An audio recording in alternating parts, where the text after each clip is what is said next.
Hi ಎಲ್ಲರಿಗೂ welcome back to my YouTube channel ಎಲ್ಲರೂ ಹೇಗಿದ್ದೀರಾ? ನಾನು ಕೂಡ ಚೆನ್ನಾಗಿದ್ದೀನಿ. ಸೊ ಈ ಒಂದು ವಿಡಿಯೋದಲ್ಲಿ ನಾವು ಒಂದು ಕಡೆ ಹೊರಟಿದ್ದೀವಿ. ಎಲ್ಲಿಗೆ ಏನು ಅಂತ ಹೇಳ್ತಾ ಹೋಗ್ತೀನಿ. ಆಲ್ರೆಡಿ ನಿಮಗೆ ತಮ್ನೇಲ್ ನೋಡಿ ಗೊತ್ತಾಗಿರುತ್ತೆ ಅಂತ ಅನ್ಕೋತೀನಿ. ಹಾಸನ ಸುತ್ತಮುತ್ತ ಇರೋ ಜನಗಳಿಗೆಲ್ಲ ಆಲ್ಮೋಸ್ಟ್ ಫೇಮಸ್ ದೇವಸ್ಥಾನ ಇದು. ಏನಂದರೆ ಹಾಸನ್ನೇ ಅಂತ ಅಲ್ಲ, ಇನ್ನು ಹೊರಗಡೆ ಜಿಲ್ಲೆಗಳಿಂದನೂ ಕೂಡ ಇಲ್ಲಿ ಜನಗಳು ಬರ್ತಾರೆ. ಸೊ ಅಷ್ಟು ಪವರ್ಫುಲ್ ದೇವಸ್ಥಾನ ಇದು ಅಂತ ಹೇಳ್ಬೋದು. ನಾವು ಹೊರಟಿದ್ವಿ, ಡ್ಯಾನಿ ಒಳಗಡೆ ಹೋಗೋದಕ್ಕೆ ಏನು ಹಠ ಮಾಡ್ತಾಯಿತ್ತು, ಹಾಗಾಗಿ ಒಳಗಡೆ ಕಳಿಸ್ತಾ ಇದ್ದೀನಿ ಡ್ಯಾನಿನ ಇಲ್ಲಿ. ಇವಾಗ ಯಾಕಪ್ಪ ಆ ದೇವಸ್ಥಾನಕ್ಕೆ ಹೊರಟಿದ್ವಿ ಅಂತ ಅಂದರೆ, ಊರಲ್ಲಿ ಒಂದು ಪಾಪದು ಬರ್ತಡೇ ಇತ್ತು. ಬರ್ತಡೇನ ಅಲ್ಲಿ ಇಟ್ಕೊಂಡಿದ್ರು, ಹಾಗಾಗಿ ಇನ್ವೈಟ್ ಮಾಡಿದ್ರು. ಅದಕ್ಕೆ ನಾನು ಹೋಗ್ತಾ ಇದ್ವಿ. ಏನಂದರೆ ಇವತ್ತು ಮಳೆ ಬರುತ್ತೆ ಹಾಗೆ ಹೀಗೆ ಅಂತ ಅಂದ್ಕೊಂಡು ರಜಾ ಕೂಡ ಮಾಡಿದ್ವಿ ನಾವು ಪರ್ಸ್ನಲ್ಲಿ. ಹಂಗೇ ಹೆಂಗೂ ಬರ್ತಡೇಗೆ ಹೇಳಿದಾರಲ್ಲ ಅಂತ ಹೋಗಿ ಬಂದುಬಿಡೋಣ ಅಂತ ಅಂದ್ಕೊಂಡ್ವಿ. ಭುವನ್ಗೆ ಸ್ಕೂಲ್ ಇತ್ತು, ಸ್ಕೂಲಿಗೆ ಅವನು ಹೋಗಿದ್ದ.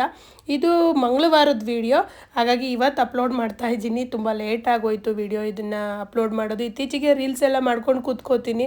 ಈ ವಿಡಿಯೋಗಳದ್ದು ಏನು ಲಾಂಗ್ ವಿಡಿಯೋಗಳದ್ದು ಎಡಿಟಿಂಗ್ ಎಲ್ಲ ಸ್ವಲ್ಪ ಆ ದೇವಸ್ಥಾನ ಈ ದೇವಸ್ಥಾನ ಅಂತ ಬರೀ ಮಾತಾಡಿದ್ದೇ ಆಯಿತು. ಯಾವ ದೇವಸ್ಥಾನ ಅಂತ ಬಾಯ್ಬಿಟ್ಟು ಹೇಳ್ತಾನೆ ಇಲ್ಲ ನಾನು. ಪುರದಮ್ಮ ದೇವಸ್ಥಾನ, ಅದುವೇ ಏನಂದರೆ ನಿಟ್ಟೂರ ಹತ್ರ ಬರುತ್ತೆ. ಹಾಸನಿಂದ ಬೇಕಾದಷ್ಟು ಬಸ್ಗಳ ವ್ಯವಸ್ಥೆ ಇದೆ. ಬೇಕಾದಷ್ಟು ಅಂದರೆ ಬೇಕಾದಷ್ಟು ಅಂತಲೇ ಹೇಳ್ಬೋದು. ಪದೇ ಪದೇ ಹಾಫ್ ಆನ್ ಅವರಿಗೆ 1/4 ಗಂಟೆಗೆಲ್ಲ ನಾನು ನೋಡ್ಕೊಂಡು ಬಂದೆ. ನಾವು ಹೋಗುವಾಗಲೇ ಒಂದು 2 ಬಸ್ ಹೋಗ್ತಾ ಇತ್ತು, ಆ ಕಡೆಯಿಂದ ಒಂದು 2-3 ಬಸ್ ಬರ್ತಾ ಇತ್ತು. ಈ ದೇವಸ್ಥಾನದ ಬಗ್ಗೆ ಮಾತಾಡಬೇಕು ಅಂದರೆ, ನಾವು ಚಿಕ್ಕವರಿಂದನೂ ನೋಡಿದ್ದೀವಿ. ಇಲ್ಲಿ ಆಲ್ಮೋಸ್ಟ್ ಯಾವಾಗ್ಲೂ ನಾನ್ ವೆಜ್ಜು, ಅಂದರೆ ಹಂದಿ, ಕೋಳಿ ಮತ್ತು ಕುರಿ, ಆಡು ಈ ಥರದ್ದನ್ನೇ ಏನು ಹರಕೆಯನ್ನು ಒಪ್ಪಿಸ್ತಾರೆ. ನಾವು ನೋಡ್ದಂಗೆ ಮುಂಚೆ ಇದ್ದಿದ್ದು ಹೇಗಪ್ಪ ಅಂದರೆ, ಬರೀ ಹರಕೆಗಳನ್ನ ತೀರಿಸ್ತಾ ಇದ್ರು, ಹರಕೆಗಳನ್ನ ಕಟ್ಕೊಂಡು ಹೋಗ್ತಾ ಇದ್ರು. ಬಂದು ಅಂದರೆ ಹರಕೆನ ಮಾಡ್ಕೊಂಡು ಹೋಗ್ತಾ ಇದ್ರು, ಹರಕೆಗಳನ್ನ ಬಂದು ತೀರಿಸ್ತಾ ಇದ್ರು ಅಷ್ಟೇ. ಆದರೆ ಇವಾಗೆಲ್ಲ ಹೇಗಾಗಿದೆ ಅಂತ ಅಂದರೆ, ಮದುವೆದು ಬೀಗ್ರೂಟ ಬರುತ್ತಲ್ವ, ಅದು ಇಲ್ಲೇ ಆಗುತ್ತೆ. ಆಲ್ಮೋಸ್ಟ್ ತುಂಬ ಜನಗಳು ಇಲ್ಲೇ ಮಾಡ್ತಾರೆ. ಮತ್ತು ನಾಮಕರಣ ಮಕ್ಕಳದು ಬರ್ತಡೇ, ಏನೋ ಒಂದು ಕೆಲವೊಂದು ಪೂಜೆ ಅದು ಇದು ಏನಾದ್ರು ಮಾಡ್ಕೊಂಡಿದ್ರು, ನಾನ್ ವೆಜ್ ಏನಾದ್ರು ಮಾಡೋದಿದ್ರೆ ಪುರದಮ್ಮಗೆ ಹೋಗ್ತೀವಿ ಅಂತ ಅನ್ನೋದು ಈಗ ಒಂಥರ ಟ್ರೆಂಡ್ ಆಗಿಬಿಟ್ಟಿದೆ ಇಲ್ಲಿ ನಮ್ಮ ಕಡೆ ಅಂತ ಹೇಳ್ಬೋದು. ಈ ದೇವಸ್ಥಾನಕ್ಕೆ ಆಲ್ಮೋಸ್ಟ್ ತುಂಬ ಚೌಟ್ರಿಗಳನ್ನ ಅಲ್ಲಿ ಚಿಕ್ಕ ಚಿಕ್ಕದಾಗಿ ಕಟ್ಟಿದ್ದಾರೆ. ಚಿಕ್ಕದಾಗಿ ಅಂತ ಅಂದರೆ ಈ ಬೀಗ್ರೂಟ ಎಲ್ಲ ಮಾಡೋ ಅಂಥದ್ದು ಚೌಟ್ರಿಗಳನ್ನ ಸುಮಾರು ಕಟ್ಟಿದ್ದಾರೆ. ಅಲ್ಲಿದ್ದಂಥ ರೈತರುಗಳು ಹೊಲ ಎಲ್ಲ ಏನಿತ್ತು ಅಲ್ಲೆಲ್ಲ ಚೌಟ್ರಿ ವ್ಯವಸ್ಥೆನ ಮಾಡ್ಕೊಂಡಿದ್ದಾರೆ. ಈ ದೇವಸ್ಥಾನಕ್ಕೆ ಬರಂಗಿದ್ರೆ ಕೈ ಬೀಸ್ಕೊಂಡು ಬಂದರೆ ಸಾಕು. ಅಂದರೆ ಹಣ್ಣು ನೀವು ತರಂಗಿದೆ ತರ್ಬೋದು, ಹಣ್ಣು ಕೂಡ ಕಾಯಿ ಎಲ್ಲ ಇಲ್ಲೇ ಸಿಗುತ್ತೆ. ಸೊ ಏನಾದರೂ ನಾವು ತಳಿಗೆ ಅಂದರೆ ಏನಾದ್ರು ಪ್ರಸಾದ ಮಾಡ್ತೀವಿ, ನಾನ್ ವೆಜ್ಜನ್ನು ಒಪ್ಪಿಸಿ ಅಂತಂದರೆ ಕೋಳಿ ಕುರಿ ಏನಾದ್ರು ಒಪ್ಪಿಸಿ ಮಾಡ್ತೀವಿ ಅಂದರೆ ಕೈ ಬೀಸ್ಕೊಂಡು ಬಂದರೆ ಸಾಕು. ನಿಮಗೆ ಎಲ್ಲ ಪಾತ್ರೆ ಪಗಡಿ ಅಂತೀವಲ್ವ, ಆ ಥರದ್ದು ಎಲ್ಲ ಐಟಮು ಕೂಡ ಪ್ರತಿಯೊಂದೂ ಇಲ್ಲೇ ಸಿಗುತ್ತೆ.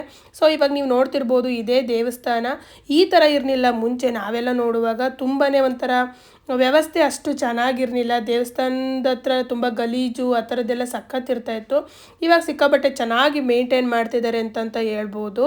ಸೀಸನ್ ವೈಸು ಅಂದರೆ ಮದುವೆ ಆ ಥರದ ಟೈಮ್ಗಳಲ್ಲೆಲ್ಲ, ಅಂದರೆ ಮದುವೆ ಒಂದು ತಿಂಗಳುಗಳು ಶುರುವಾಗುತ್ತಲ್ವ, ಆ ಥರದ ಟೈಮಲ್ಲೆಲ್ಲ ತುಂಬ ಜನಗಳು ಸೇರ್ತಾರೆ. ನಾನು ಮುಂಚೆ ಹೇಳ್ದಂಗೆ ಈ ದೇವಸ್ಥಾನಕ್ಕೆ ಬರಂಗಿದ್ರೆ ಕೈ ಬೀಸ್ಕೊಂಡು ಬರ್ಬೋದು ಅಂದಲ್ಲ, ಅಂದರೆ ಇಲ್ಲಿ ಎಲ್ಲದೂ ಬಾಡಿಗೆಗೆ ಸಿಗುತ್ತೆ ಅಂತ. ದುಡ್ಡು ಕೊಟ್ಟರೆ ಎಲ್ಲದೂ ಸಿಗುತ್ತೆ. ಇಲ್ಲಿ ನಾವು ಪೂಜೆ ಎಲ್ಲ ಮಾಡ್ಕೊಂಡು ಹೋಗ್ಬೋದು ಅಂತ. ಇನ್ನೊಂದು ಏನಪ್ಪ ಅಂದರೆ, ಈ ದೇವಸ್ಥಾನದಲ್ಲಿ ನಾನ್ ವೆಜ್ ತಿನ್ನೋವಂಥವ್ರು ಮಾತ್ರ ಹರಕೆ ಮಾಡ್ಕೋತಾರೆ ಅಂತ ಅಲ್ಲ, ನಾನ್ ವೆಜ್ ತಿಂದೇ ಇದ್ದವಂಥವ್ರು, ನಾನ್ ವೆಜ್ನ ಮುಟ್ದೇ ಇದ್ದಂಥವ್ರು ಕೂಡ ಹರಕೆನ ಮಾಡಿಕೊಂಡು ಅಲ್ಲಿ ಇದ್ದಂಥ ಜನಗಳನ್ನ ಬಳಸ್ಕೊಂಡು, ಅಂದರೆ ಆ ಥರದವ್ರೇನೆ ಸ್ವಲ್ಪ ಜನ ಇದ್ದಾರೆ. ನಿಮ್ಗೆ ಹರಕೆನ ನಾವು ತೀರಿಸ್ಬೇಕು, ಹರಕೆ ಮಾಡ್ಕೊಂಡಿದ್ವಿ, ಅದು ಈಡೇರಿದೆ, ನಾವು ಹರಕೆ ತೀರಿಸ್ಬೇಕು ಅಂತ ತುಂಬ ಜನ ಬಂದಿರ್ತಾರೆ. ಈ ಥರ ಜನಗಳನ್ನೂ ಕೂಡ ನಾವಲ್ಲಿ ನೋಡ್ತೀವಿ. ಅವ್ರು ಮುಟ್ದೇ ಇದ್ರೂ ಕೂಡ ಹರಕೆ ಮರಿಯನ್ನು ತಂದು ಪೂಜೆ ಮಾಡಿ ಒಪ್ಪಿಸಿ ಅವರ ಹರಕೆಯನ್ನು ತೀರಿಸಿ ಕೊಡುವಂಥ ಜನಗಳು ಕೂಡ ಅಲ್ಲಿ ಇದ್ದಾರೆ. ಹೀಗಾಗಿ ತುಂಬ ಜನಗಳಿಗೆ ಕೂಡ ಅನುಕೂಲ ಆಗುತ್ತೆ. ಏನು ಅಂತಂದರೆ, ಒಳ್ಳೆ ಮನಸ್ಸಿಂದ ಏನಾದರೂ ಹರಕೆ ಮಾಡ್ಕೊಂಡಿದ್ದು ತುಂಬ ಈಡೇರುತ್ತೆ ಅನ್ನೋದನ್ನು ಇಲ್ಲಿ ನಂಬ್ತಾರೆ ಎಲ್ಲರೂ ಕೂಡ. ನಂಬಿಕೆ ಇರೋ ಹೊತ್ತಿಗೆ ತಾನೇ ಎಲ್ಲರೂ ಇಷ್ಟೊಂದು ಜನ ಬಂದು ಪೂಜೆ ಮಾಡುವಂಥದ್ದು ಮತ್ತು ಹರಕೆನ ತೀರಿಸುವಂಥದ್ದು ಮಾಡುವಂಥದ್ದು.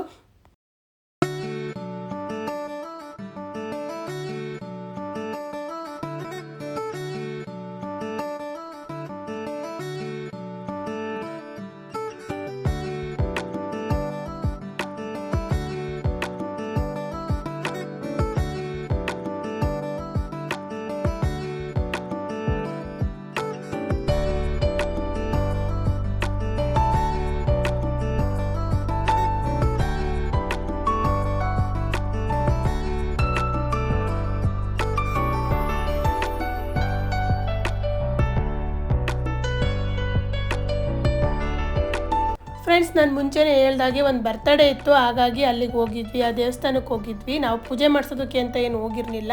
ಸೊ ಬರ್ತಡೇನ ಮುಗಿಸ್ಕೊಂಡು ನಾವು ವಾಪಸ್ಸು ಮನೆಗೆ ಬಂದ್ವಿ. ಸೊ ಇದಾಗಿತ್ತು ಪುರದಮ್ಮ ದೇವಸ್ಥಾನದ ಒಂದು ಚೂರು ಡೀಟೇಲ್ಸು ಅಷ್ಟೇ. ತುಂಬಾ ಇದೆ, ಅಗಾಧವಾದ ಶಕ್ತಿ ಇರುವಂಥ ದೇವಸ್ಥಾನ ಅದು. ವಿಡಿಯೋ ಇಷ್ಟ ಆಯಿತು ಅಂತ ಅನ್ಕೋತೀನಿ. ವಿಡಿಯೋ ಇಷ್ಟ ಆದರೆ ಒಂದು ಲೈಕ್ ಕೊಡಿ. ಹಾಗೆ ಹೊಸದಾಗಿ ನನ್ನ ಚಾನಲ್ನ ನೋಡ್ತಾ ಇದ್ದರೆ ಚಾನಲ್ನ ಸಬ್ಸ್ಕ್ರೈಬ್ ಮಾಡ್ಕೊಂಡು ನೋಡಿ. ಥ್ಯಾಂಕ್ ಯು ಸೋ ಮಚ್ ಎಲ್ಲರಿಗೂ. ಬಾಯ್ ಬಾಯ್.